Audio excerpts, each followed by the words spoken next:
We all want peace, don't we? We would hope that that would be the case, but beware. Be aware that some may play peace while making war. That happened during World War II, didn't it? A friend sent this. Peacemaking doesn't mean passivity. It is the act of interrupting injustice without mirroring injustice, the act of disarming evil without destroying the evildoer, the act of finding a third way that is neither fight or flight, but the careful, arduous pursuit of reconciliation and justice. It is about a revolution of love that is big enough to set both the oppressed and the oppressors free. I like that very much, but I also recognize that it doesn't always work that way. Consider these words I've added. When it is clear the oppressor is toxic, what does that mean? Lacking in empathy, and it is all about them. It is time to recognize and accept that reconciliation cannot be achieved. The peacemaker must shift the focus to protecting the oppressed from further damage by the toxic oppressor. In this situation, do not be taken in by smooth talk and false apologies, which are simply a ploy to hook the oppressed and play on their sympathy. Humanly speaking. That's the way it seems to be here on earth. There are some people that you just can't make peace with. So let's consider for a moment, not humanly speaking, but heavenly speaking. You remember the situation. Lucifer was in heaven, and he had thoughts. They were not heavenly thoughts. They were not thoughts from God. Not at all. Who was this Lucifer? You were the model of perfection, full of wisdom and perfect in beauty. You were in Eden, the garden of God. Every precious stone adorned you. You were anointed as a guardian cherub, for so I ordained you. Ezekiel 28:12-14. God made this special angel, Lucifer, as a covering cherub, standing in the very presence of God, dressed in the finest and the most precious stones adorned him. But he was not satisfied. He wanted more. He wanted more position. He began to move among the angels and sharing his thoughts of what he thought was injustice. What do we read? For you have said in your heart, I will ascend into heaven. I will exalt my throne above the stars of God. I will be like the Most High. Isaiah 14, verse 13 and 14. Lucifer wanted to be like God. Lucifer was a created being, but he wanted more. By the time we get to Revelation 12:7, we read, and war broke out in heaven. Michael, what does that name mean? The one who is like God. Michael, Jesus, and his angels fought against the dragon, and the dragon and his angels fought. So the great dragon was cast out, that serpent of old, called the devil and Satan, who deceives the whole world. He was cast to the earth, and his angels were cast out with him. Revelation 12:9. War in heaven? They couldn't reconcile, in spite of every effort in heaven to gain the confidence once again of all of the angels. It just was not to be. Lucifer had changed, and he had to be cast out of heaven. Did he say, I'm sorry? Did the fallen angels who went with him, did they say, I'm sorry? Not at all. Not at all. They rejected truth and righteousness. The end result? Lucifer is no longer a dweller of heaven. This is in God's kingdom. And remember, God is love. And he could not achieve reconciliation with Lucifer because Lucifer was not open to facts, was not open to truth, was not willing to accept that God is love. God is wise. And so he allowed Lucifer to do those things which he chose to do and ultimately revealed his own heart.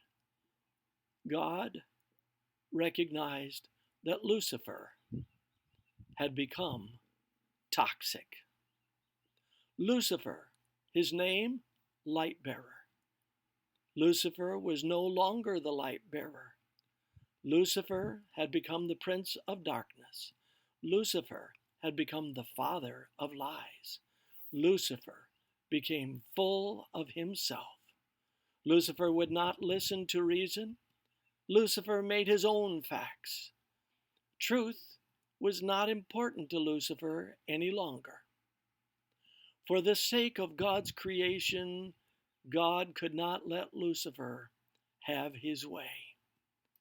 For there to be peace in heaven, Lucifer had to accept his position, the position offered to him by his Creator. Lucifer could not be allowed to claim ownership of God's kingdom. Lucifer hardened his heart against the love of God.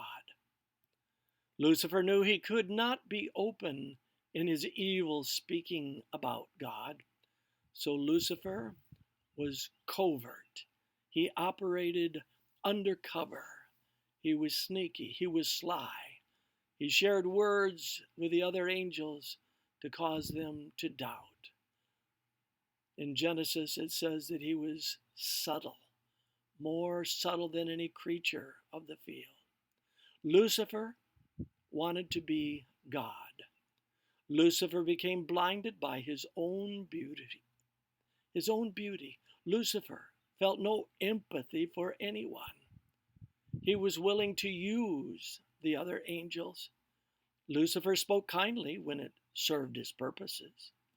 Lucifer stopped worshiping God and became the enemy of God.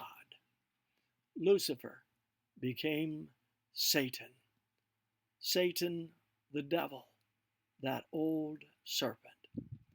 And for the sake of the loyal angels, the now fallen angel Lucifer was no longer welcome in heaven. God said, enough. Healthy people have to know when to say enough.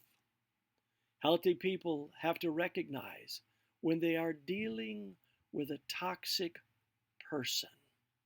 When a toxic person is destroying you or others, it is time to say enough. Boundaries need to be clarified. Peace is preferred, but not at the price of sacrificing principle. As much as possible, live at peace with all people, says the Apostle Paul in paraphrase. When you realize the person you are dealing with is toxic, find a safe place. Learn how to protect yourself from an abusive person. They will play on your emotions. They will make you feel like you are the problem. A toxic person views themselves as perfect. Therefore, by definition, they can never be the problem. They want you to think that you are the problem. Learn to recognize a toxic person for what they are. Only then can you protect yourself from their manipulation. So we see this as a biblical fact.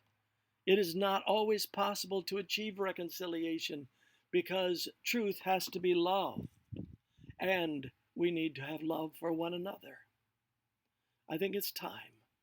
Let me introduce you to the narcissist. A narcissist is a personality disorder with exaggerated levels of self-obsession. They have a sense of self-importance, a lack of empathy, arrogant behavior, excessive urge for admiration, and a strong sense of entitlement. It's a mental disorder with exaggerated feelings of self-importance, but low self-esteem. How common is this condition? It's actually very common. More than 3 million cases per year are found in the USA. Does diagnosis require lab test or imaging? Rarely does it require lab test or imaging. Is narcissistic personality disorder treatable? I share this with caution. Treatment from medical professionals is advised. How long does recovery take? Recovery can last several years, but without therapy, it can last a lifetime and never occur. Although the exact cause is unknown, narcissistic personality disorder is often associated with the individual's upbringing. It is characterized by an increased sense of self-importance, an excessive urge for admiration. The individual has trouble taking criticism. That's a key point. He or she looks down on others, treating them with socially distressing behavior.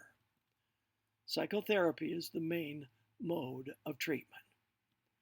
Should be noted that medications may be prescribed to treat depression and anxiety. Depression and anxiety are often associated with the narcissistic personality disorder. Symptoms include being overly boastful, exaggerating one's own achievements, pretending to be superior to others, lacking empathy for others, looking down on others as inferior, monopolizing conversations, impatient, angry, unhappy, depressed, or has mood swings when criticized, being easily disappointed when expected recognition is not given, always craves for the best in everything, has a very fragile self-esteem. A church. Why am I sharing with you a picture of a church? It may surprise you to know that church members are not exempt from narcissistic personality disorder. It may surprise you more to know that church leaders can have narcissistic personality disorder. That includes local leaders as well as church leadership at all levels not being exempt. Why is knowing this helpful? When there's conflict in church, we should be able to follow what Jesus said in Matthew 18.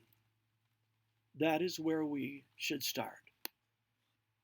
We should start conflict resolution by following what Jesus said. Go to your brother, go to your sister, talk to them one-on-one. But my friends, when you discover you're not dealing with a straight-up Christian, but rather with a narcissist, you have to start thinking in terms of how God dealt with Lucifer, the fallen angel. If you're dealing with a covert narcissist in a church setting, beware. Covert, they're hidden in their narcissism. They may play the religious card. It's standard for a narcissist to blame shift from themselves to you. You can expect them to project their emotions on you and accuse you of what they feel. Don't be surprised if the narcissist claims that you are not acting like a Christian, for not giving in to his or her demands? No matter how kindly you state your needs, you can expect the narcissist to attempt to make you appear unjust in your request. The Christian narcissist may point to the fact that you have offered encouragement to them in the past, sharing Bible passages, etc. And now you're asking them for something that will inconvenience them. They may reframe your request as a demand or an order, an attempt to shame you or make you feel guilty for requesting their help. The Christian narcissist has the added weapon of your own Christian kindness and consideration, and they'll use it against you. They may hold up your past kindnesses to them and contrast it with your current reasonable request and claim you are not being Christ-like. My friend, observe what they are doing, but do not absorb it. Be aware of what they are doing, but do not let it cause you any pain. They are selfishly using your past kindness as a weapon against you. They are referencing your Christian beliefs as a weapon against you. Instead, they should be saying thank you for your past consideration of their needs and volunteer to accommodate your current need request and validate your Christ-like way of dealing with them. Keep in mind the narcissists, even those who claim to be Christian, even the church leader or church official, has one concern: what makes them comfortable, what makes them look good, what meets their need. It's all about the narcissist. What is the one focus? Self. Self. If you can get a covert narcissist into a meeting to resolve your conflict with them when others are present, when normally with you in private, they will expect anger, even rage, but in the meeting in front of others, they will be very controlled and say things to get you worked up. And if they can get you to react, they will say something to the effect of, see who the problem really is? Know that long before the meeting, the covert narcissist will sow seeds of doubt about you to others. They will set the stage for when they need to ambush you. They want others to doubt you. When dealing with a narcissist, observe, but don't absorb. Be aware of what they are doing and recognize their words are meant to get a reaction from you. Your reaction is what supplies their need to feel in control. It makes them feel good. Remember, you will be the best friend of a narcissist as long as you supply them with words of affirmation. They love praise and recognition. Cross them, disagree with them, criticize or correct a covert narcissist, and their anger will be directed at you. Once you no longer supply them with the feeling that they are special or important, you will be enemy number one. If you think you have a covert narcissist in your life, ask yourself this question: do I walk on eggshells when they're around to avoid getting them upset? Do I keep information from him or her out of fear that it will set them off? A covert narcissist can treat the family awfully and then turn on the charm when others show up. What others think of the narcissist is very important to them. A covert narcissist has golden children and scapegoat children.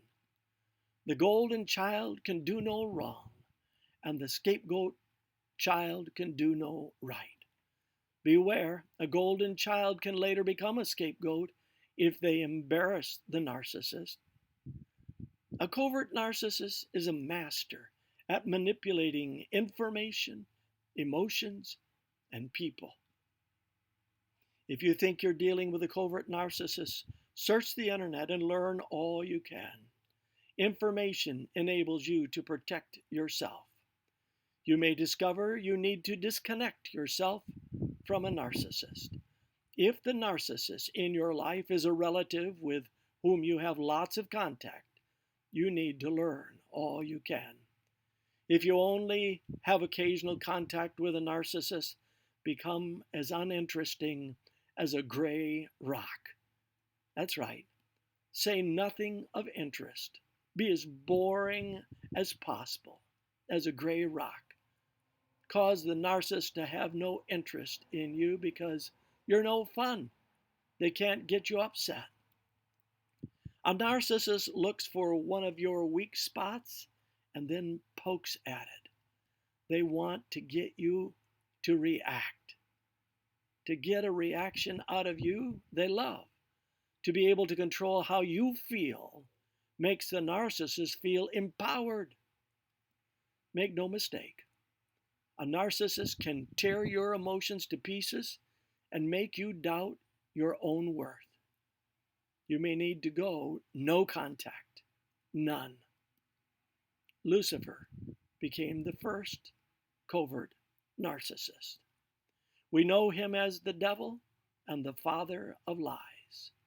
Don't believe the lying ways of a narcissist.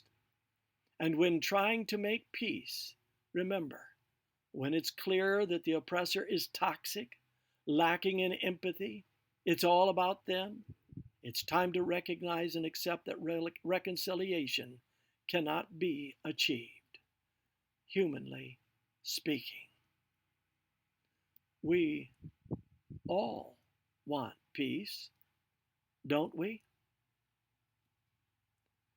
Just because you want peace does not mean the narcissist wants peace.